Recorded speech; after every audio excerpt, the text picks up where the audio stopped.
as Ukrainian officials claim Chinese nationals are now fighting for Russia. Other Chinese citizens say they're fighting alongside Ukrainian troops. CNN's Will Ripley reports. In the brutal war between Russia and Ukraine, Chinese nationals are joining the fight, and not always on the same side. The scariest part, I think, is still just sitting in the foxhole, get shot at. And you saw that and experienced that. Yeah. Jason is a Chinese citizen living in the U.S. He fought for Ukraine because he believed they needed help. We agreed not to reveal his last name, occupation, or location because what he's telling us could put him in danger. Friend got killed, friend got injured. It's hard. Do you regret going there? No. You still would have gone there knowing this? Yeah. I mean, I still have friends over there. It's rough. Jason deployed near Bakhmut. He says he saw American friends injured and killed. He didn't give much thought as to who he was firing at, but says he knew some of them, like him, could be from China. A lot of my friends posting stuff like Chinese mercenaries went to Russia and joined their side and posting stuff on TikTok. Would it have changed anything for you if you knew that there were Chinese mercenaries on the Russian side that you were fighting? No, I don't think it will change anything. I mean, they are aggressors. They are invaders. Ukrainian intelligence claims at least 155 Chinese nationals are fighting for Russia. Ukraine captured 2 of them in Donetsk and is now proposing a POW swap with Russia. Beijing says it's verifying the situation. Russian propaganda videos like these are flooding Chinese social media, many subtitled in Mandarin, glorifying military service. Some ads even list the pay, around $2,500 a month. This Chinese fighter from Sichuan province says he flew to Moscow on a tourist visa and enlisted, posting these videos on Chinese platforms, a personal war diary from inside the Russian army. He even shows himself making Chinese instant noodles in uniform. CNN spoke with another Chinese soldier currently fighting for Russia and injured in combat. He says he joined Russia's army seeking real battlefield experience, but now he regrets it. We agreed not to show his face or air his voice. I feel the world's #2 military as a joke, you know? I think the Russian army's individual combat capability is indeed stronger than the Chinese People's Liberation Army. I don't deny that, he says. But their equipment is too poor, the logistics are too poor, and the corruption is very serious. Beijing says it has no involvement in the war. A spokesperson for China's foreign ministry called the claims groundless. Washington accuses China of supporting Russia's war effort. Jason thinks state propaganda may be to blame. I think most of the Chinese people are being brainwashed for a long time. They just believe what the government is telling them, and maybe in the future, we probably can use the skill we learned from this war, and they think they're going to invade Taiwan or somewhere. Beijing is certainly learning a lot from the Ukraine war, no doubt, studying closely lessons that could be used potentially here in Taiwan. Foreign fighters have been involved in the war on both sides from the start. Ukraine has held POWs from places like Sri Lanka, Nepal, Africa, Syria, even former Soviet states, not to mention those 2 North Koreans captured earlier this year, part of Pyongyang's estimated 14,000 troops aiding Russia and also learning a lot of lessons from this war. Will Ripley, CNN, Taipei. Over the past 3 days, almost 400 Russian attack drones have targeted Ukrainian towns and cities. According to Ukrainian officials, that's almost as many drone attacks for the entire month of May last year. And the Kremlin says a small rural village near the eastern city of Kramatorsk is now under Russian control.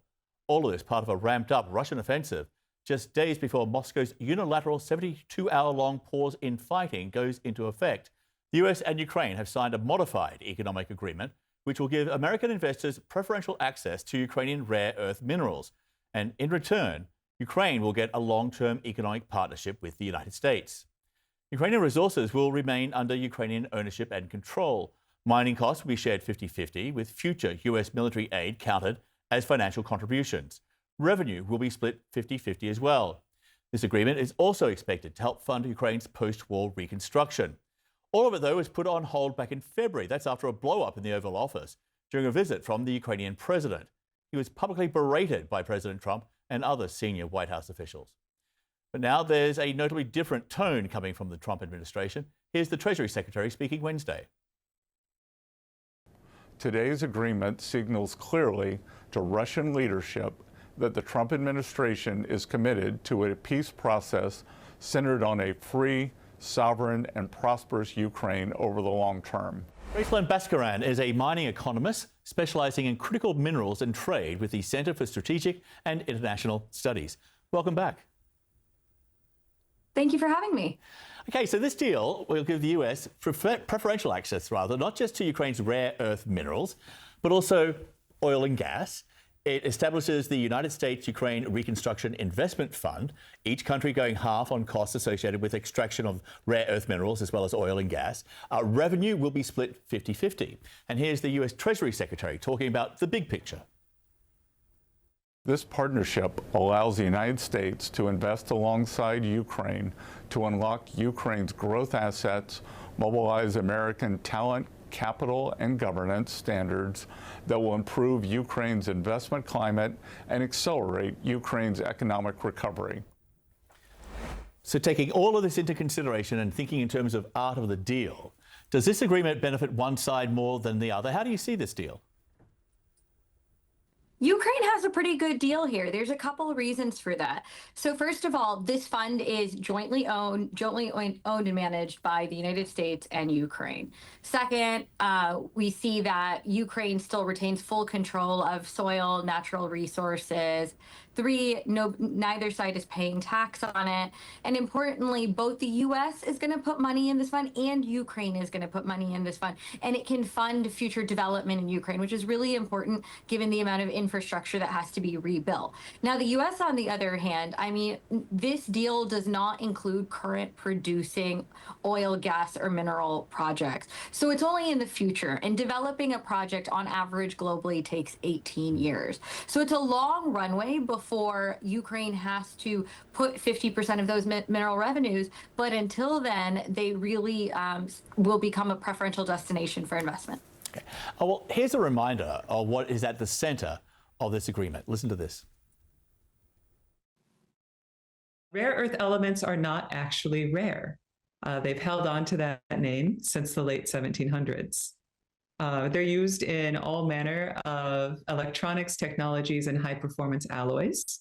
They're often described as the vitamins or the spice of industry because they have, over the past several decades, they've enabled, through advances in material science, our technologies to get smaller and faster and stronger and more resilient. I know you know all of that already, but here's another key point. Global production of rare earth minerals and other strategically important materials has long been dominated by China, leaving Western countries desperate for other alternative sources, which includes Ukraine. So 90% of rare earth minerals are sourced from China, sourced, not found. It's a big difference. So what is the secret sauce here which gave China the upper hand in the extraction and processing of these rare minerals? China has had an advantage for over 40 years now. So what they've done, as you noted, they don't have all the minerals. Big landmass doesn't have all the minerals. But what they've been doing strategically is sourcing minerals from around the world, including rare earths, and bringing them back home to process. In the case of rare earths, we didn't really build a lot of those separation capabilities outside of China. So it basically began to grow a monopoly that it's continued for many years to present. Okay, so that's where Ukraine comes in, right? Because there are significant deposits of these minerals. Here's a map showing where they are actually located. And if you take a closer look at that map, you can see the division line marking Ukrainian territory under Russian occupation, and that's on the right of screen. And that's where some very big deposits of rare earth minerals can be found. So accessing those reserves in a territory occupied by Russia right now, that's a more immediate problem, I imagine. But long term, is the bigger problem that none of these reserves can actually be mined in an economically viable way? And if that's the case, does that mean that this isn't such a great deal after all for the US? The short answer is actually that we don't know, because the majority of Ukraine was actually geologically mapped 30 to 60 years ago by the Soviet Union, which means we don't actually have a modern mapping of a lot of materials. So, for example, the former Ukrainian director of the Ukrainian Geological Survey has come out and said there's no modern mapping of rare earths.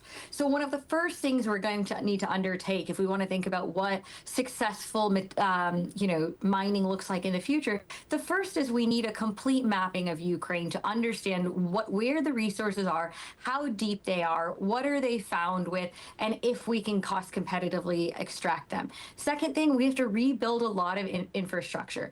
Mining uses 16% of the world's electricity, but about half of Ukraine's energy infrastructure has been damaged in the war. So there's certain kind of prerequisites that we need to do, and that's actually going to determine if we can cost competitively mine these resources in the long term.